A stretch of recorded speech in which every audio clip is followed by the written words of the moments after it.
I've always admired actors like Anthony Hopkins and the late Christopher Plummer, artists with extraordinary performances well into their 80s.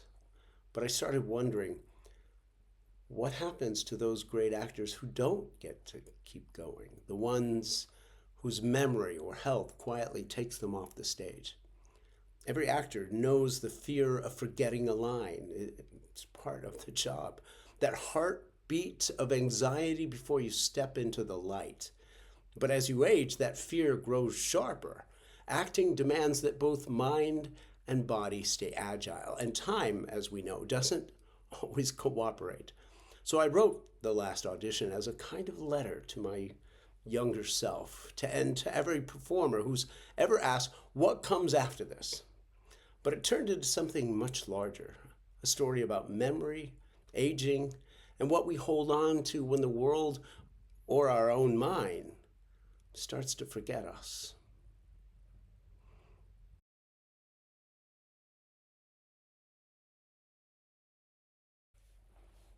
It's not literally my story, but it's absolutely personal. I've watched people I love slowly lose pieces of themselves. My father, my grandfather, both struggled with memory near the end. And a close friend of mine cares for her mother, who sometimes forgets who she is, asks the same question again and again, and accuses others of stealing her keys because she can't find them.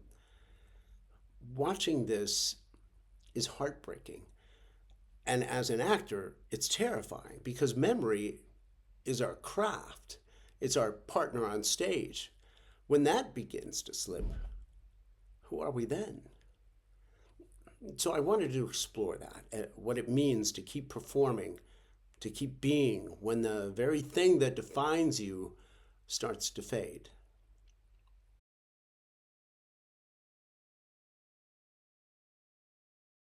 I hope they feel seen. For me, the true heroes in the story and in life are the caregivers, the ones who show up every day for someone who might not even remember their name. Whether you're a caregiver, an actor, or someone watching a parent fade. The Last Audition is really about dignity, humor, and holding on to the light.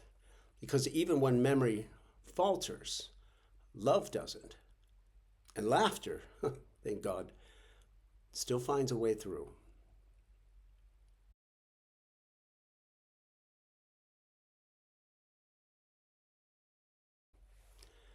Adelaide just feels right. There's an honesty and a heart to this festival. It's where artists take risks, tell the truth, and connect in ways you can't fake. The Adelaide Fringe is the biggest arts festival in Australia and one of the largest in the world. Millions of people come to the Fringe to celebrate creativity in every form. For me, this isn't just the start of a tour, it's the first test of The Last Audition, in front of audiences who listen with open hearts and aren't afraid of a story that digs deep.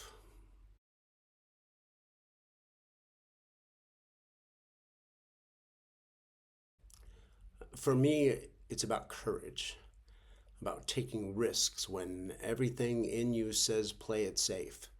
This is my first Fringe, my first world tour, and my first solo play that I've both written and performed. So, in many ways, it's a reinvention of myself. It's like stepping off a cliff just to see if you'll fall or fly. It's about walking onto an empty stage and saying, I'm still here.